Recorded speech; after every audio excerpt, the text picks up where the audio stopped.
এক বনে এক লাল খরগোশ দম্পতির সুন্দর একটা ধূসর রঙের খরগোশছানা ছিল। লাল খরগোশ দুইটা তাদের ছানাকে খুবই ভালোবাসত ও আদর করত। ছানাটির প্রিয় খাবার ছিল গাজর। যখন খরগোশছানাটি একা একা খেত তখন খরগোশ দম্পতি তাদেরও পরিবারের জন্য খাবার সংগ্রহ করতে বাহির হতো। তারা চিন্তা করত কারণ ছানাটি একা একা থাকে। একদিন খরগোশ ছানাটি একা খেলছিল, ঠিক সেই সময়ে ৩টা দুষ্টু শিয়াল তার কাছে আসল। খরগোশছানাটি শিয়ালগুলোকে দেখে খুবই ভয় পেল। খরগোশছানাটি ভয়ে দৌড়াতে দৌড়াতে একটা ঝোপের নিচে লুকালো এবং ভয়ে ভয়ে কাঁদতে লাগল তার বাবা মায়ের জন্য। খরগোশছানাটির কান্নার শব্দ শুনে একটা হরিণের বাচ্চা তার দিকে এগিয়ে আসলো আর জিজ্ঞাসা করল, ওহে মিষ্টি খরগোশছানা, তুমি কাঁদছ কেন?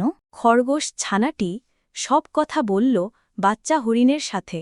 এদিকে লাল খরগোশ দম্পতি তাদেরও ছানাটিকে বনের ভেতর সব বাড়িতে বাড়িতে খুঁজতে লাগল। কোথাও তারা ছানাটিকে খুঁজে পাচ্ছে না।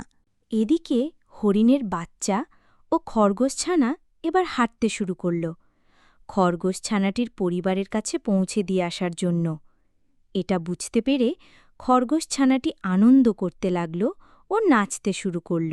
অনেক সময় হাঁটার পর খরগোশছানা ও হরিণের বাচ্চা খরগোশছানাটির বাড়িতে চলে আসলো এবং খরগোশছানাকে তার বাবা মায়ের কাছে বুঝিয়ে দিল। খরগোশছানাটির পরিবারের কাছে বুঝিয়ে দিয়ে হরিণের বাচ্চাটি বিদায় নিল সবার কাছ হতে, আর বনের সবুজ ঘেরা পথ দিয়ে সে তার মায়ের কাছে যেতে লাগল।